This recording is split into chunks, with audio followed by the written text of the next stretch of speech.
नमस्ते दोस्तों, मैं मोहन पुरसानी, मेरे साथ मेरे मित्र नरेश कुमार टेलरामणी जी उल्लास सिटीज़न फोरम के तरफ से आज का हमारा विषय है एमनेस्टी स्टैम्प ड्यूटी स्कीम के बारे में।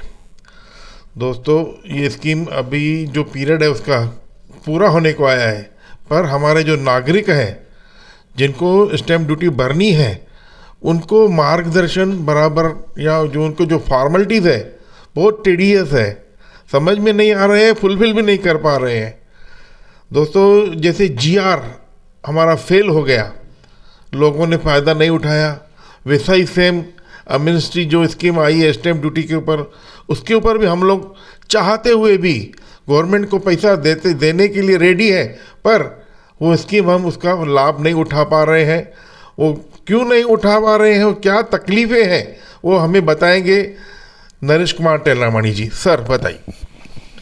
देखिए, इस शहर के अंदर महाराष्ट्र सरकार ने एक अभय योजना, मैं वैसे ये न कहूँ, हम हमारे शहर के बारे में बात कर रहे हैं इसलिए मैं शहर के लिए कह रहा हूँ, अन्यथा इन्होंने पूरे महाराष्ट्र के लिए एमएसटी स्कीम, जिसको हम अभय योजना भी कह सकते हैं, जिन लोगों ने स्टैम्प ड्यूटी नहीं भरी हुई है तो उनके लिए एक स्कीम निकाली है।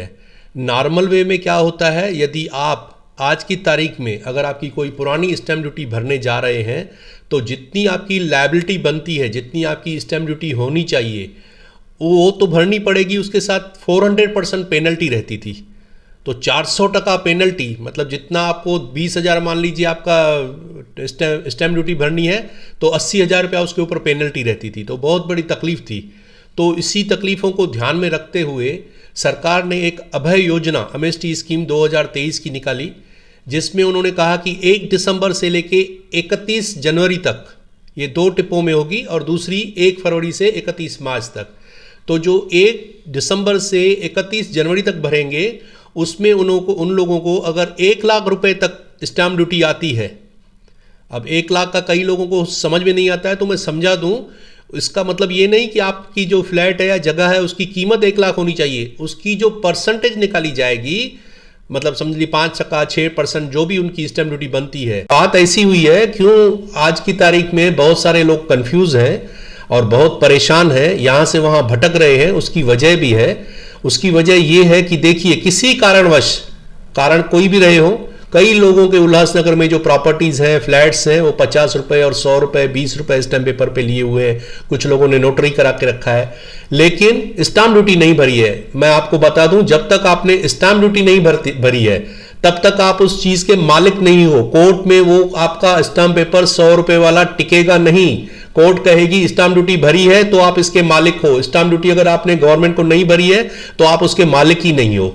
तो ये जो एमएसटी स्कीम निकाली है, इसका भरपूर फायदा उल्लासनगर वासियों को लेना चाहिए, इसमें कोई दो राय नहीं। ऐसी स्कीम बार बार नहीं आती है और ये बहुत ही सुनहरा मौका है।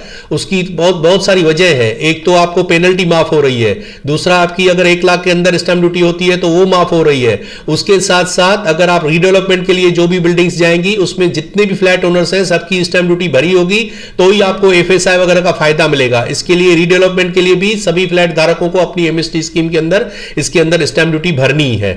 अब सवाल आता है कि लोग भरें कैसे। आपको मैं बताऊं, 1 दिसंबर को इन्होंने अनाउंस किया कि 1 दिसंबर से ये भर सकते हैं, लेकिन 15 दिसंबर तक किसी भी कार्यालय में, किसी भी सरकारी ऑफिस में, जो भी इनकी ऑफिस हैं, कुछ भी वो बता रहे थे हमारे पास इंस्ट्रक्शन नहीं है, सर्कुलर नहीं है, और यहां तक कि बॉन्ड राइटर को कुछ भी पता नहीं था कि क्या करना है क्या नहीं करना है। अब लोग जाएं तो जाएं कहां।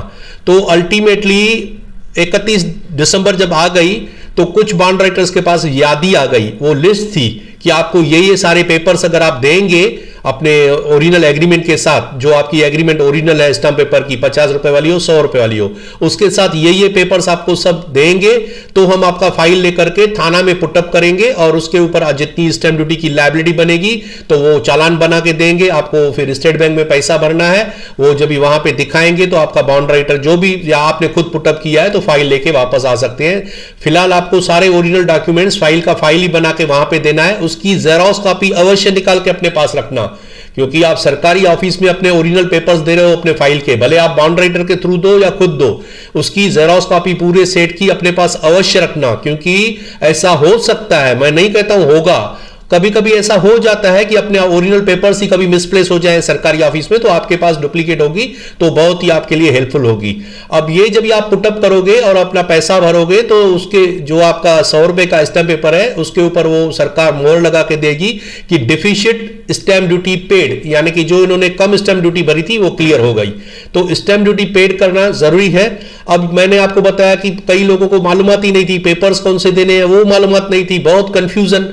फिर आखिरकार उल्लासनगर महानगर पालिका ने 3 जनवरी को अपने जो जनरल बॉडी का उनका हॉल है वहां पे एक पब्लिक को बुला करके, थाना के कुछ अधिकारी आए थे, कलेक्टर ऑफिस से या स्टैंप ड्यूटी के ऑफिस से बोल सकते हैं, 2 बड़े अधिकारी आए थे, खुद आयुक्त साहब भी बैठे हुए थे।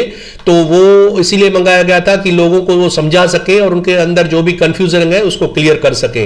वो हॉल तो वैसे खचाखच भरा हुआ था और आयुक्त साहब ने हमें बताया कि वहां पे तीनों एमएलए अपेक्षित थे और आना भी चाहिए था, क्योंकि वो हमारे रिप्रेजेंटेटिव हैं, उन्हें तो वहां पे प्रेजेंट होना चाहिए। ये बहुत बड़ी स्कीम है।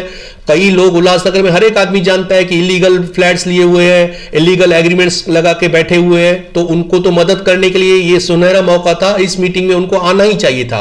और जैसे हमको आयुक्त ने इंफॉर्मेशन दी वो मैं आपको बता रहा हूं। उन्होंने कहा कि एक जो एमएलए है हमारा वो शादी पे गया हुआ है, इसके लिए वो नहीं आ पाएगा। दूसरे के लिए के बताया कि वो मुंबई में मीटिंग के लिए गया है, इसके लिए नहीं आ पाएगा। और तीसरे के लिए बताया यही लोकल प्रोग्राम में कहां पे है, बस तुरंत आ जाएंगे। लेकिन मैं आपको बताऊं अंत तक कोई भी एमएलए नहीं आया। उसके साथ साथ मैंने वहां पे एक ऑब्जेक्शन उठाया कि कृपया करके यहां से हजारों लोग थाना में आए अपने फाइल लेकर के, उससे क्यों ना आप यहां पे एक विंडो खोल देते हो रजिस्ट्रार ऑफिस में और वहां पे आपके 2-3 कर्मचारी आके बैठे और आकर के सारे जो भी वेरीफाई करने हैं, पेपर्स वेरीफाई करने हैं, फाइल्स ओके करने हैं, सब करें तो लोगों को बहुत आसानी होगी। नोटिस करूंगा, देखिए आपके 2-4 अधिकारी थाना से उठ करके गांधी रोड पे तहसीलदार का जो कार्यालय है या वहां पे जो रजिस्ट्रार का कार्यालय है वहां पे आकर के क्यों नहीं बैठते हैं? यहां से हजारों लोग वहां पे आए पैसा भरने के लिए, डॉक्यूमेंटेशन के लिए, 10 बार थाना को चक्कर काटते रहे। कितने सारे एजेंट लोग हैं, तो वाई और क्या आपके पास अथॉरिटी है?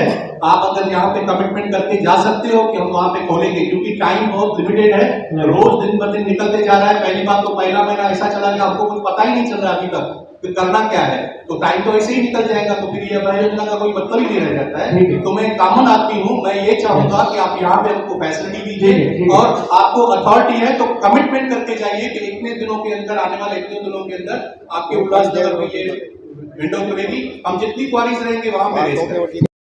सर, ठाण्याला न जाता उल्हासनगरमध्येच हे योजना सुरू झाली पाहिजे, यासाठी कशा प्रकारचे प्रयत्न राहतील? यस, प्रयत्न राहतील, माझे पूर्ण प्रयत्न आमचे राहतील त्यासाठी। एक विंडो सुरू करू आम्ही त्यासाठी। एक मांग डिपार्टमेंट का ये भी किया गया है कि अपने उल्लासनगर में उसका अगर 2-3 ऑफिसर यहाँ पे बिठाए जाते हैं तो उल्लासनगर के लोगों के लिए ज़्यादा फायदेमंद रहेगा।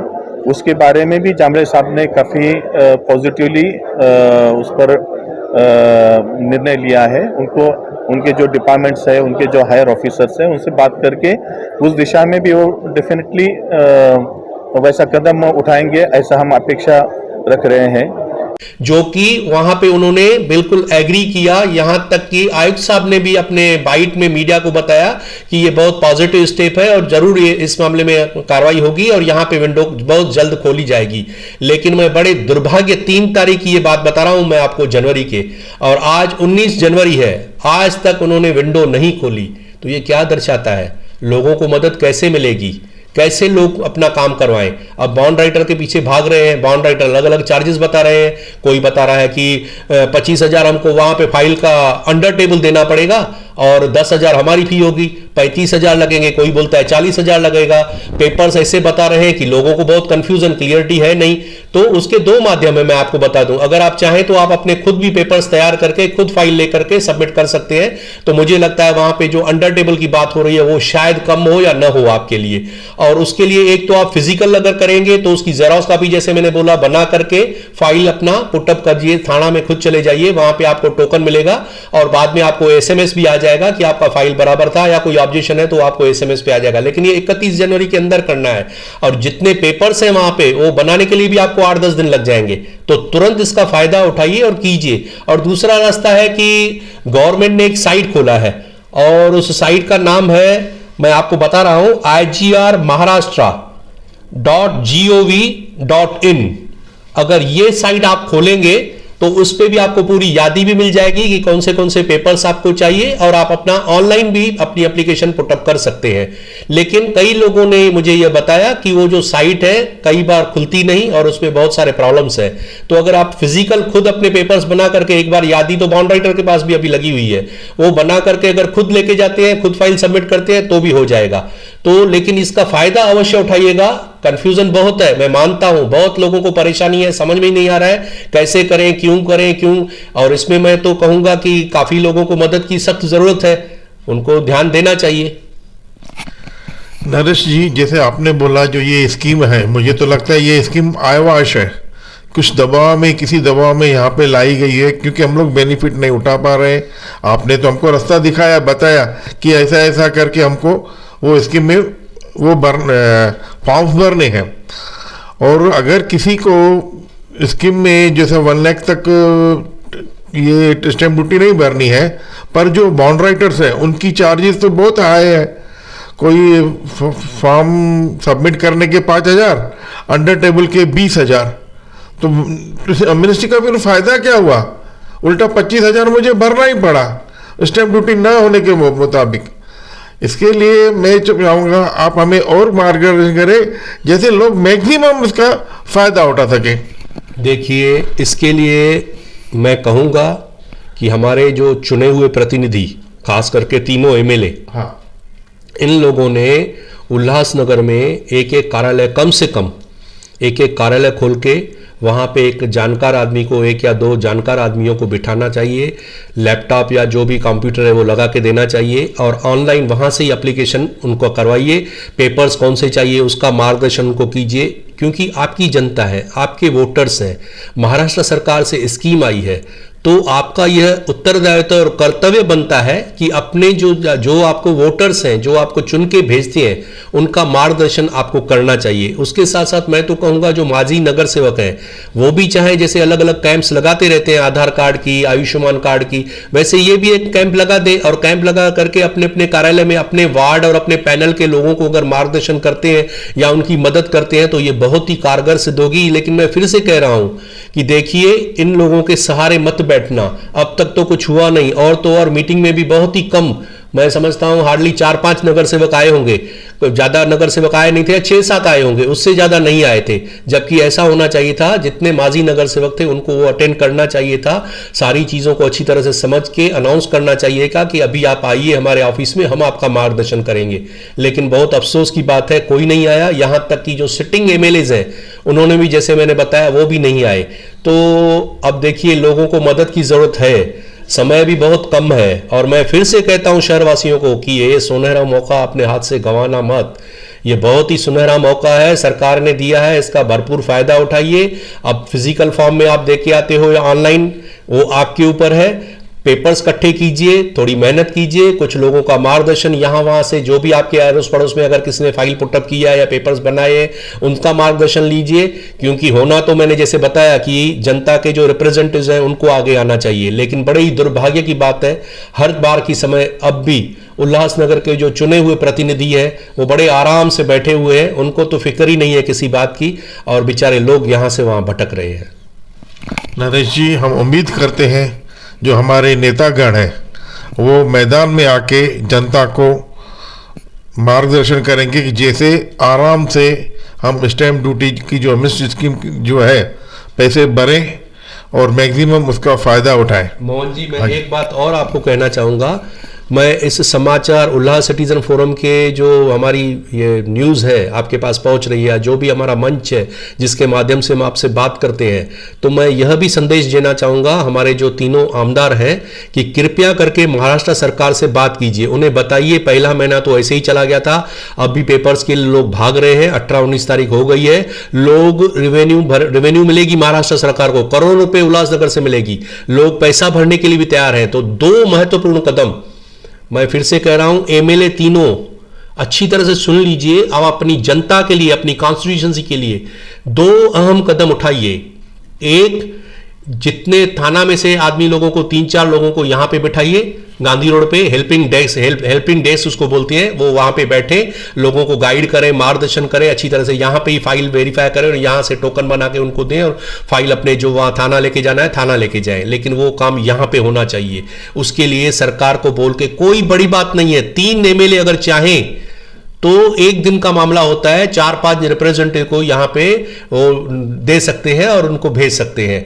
दूसरा, ये जो स्कीम है 1.5 महीना ऐसे ही निकल गया है, अगर हो सके तो कम से कम 2 महीने के लिए इसको और एक्सटेंशन करवाएं और जो दूसरा टप्पा है उसको थोड़ा आगे लेके जाएं। तो ये पहला टप्पा है, 1.5 महीना ऐसे ही निकल गया है, तो इस टप्पे को 1-2 महीना 1.5 महीना जितना करवा सकते हैं 2 महीने तक अगर बढ़ाएंगे तो मैं दावे के साथ कहता हूं कि महाराष्ट्र सरकार को उल्लासनगर में से करोड़ों रुपए स्टैंप ड्यूटी मिल सकती है और लोगों का भी भला होगा। अब पूरा कर्तव्य जो है, उत्तरदायित्व बनता है तीनों आमदार के ऊपर, वो कितना इसको सीरियसली लेते हैं, अपने जनता को सच में कितनी मदद करने के लिए आगे बढ़ते हैं, ये तो आने वाला समय बताएगा। धन्यवाद। जय हिंद दोस्तों। जय हिंद दोस्तों।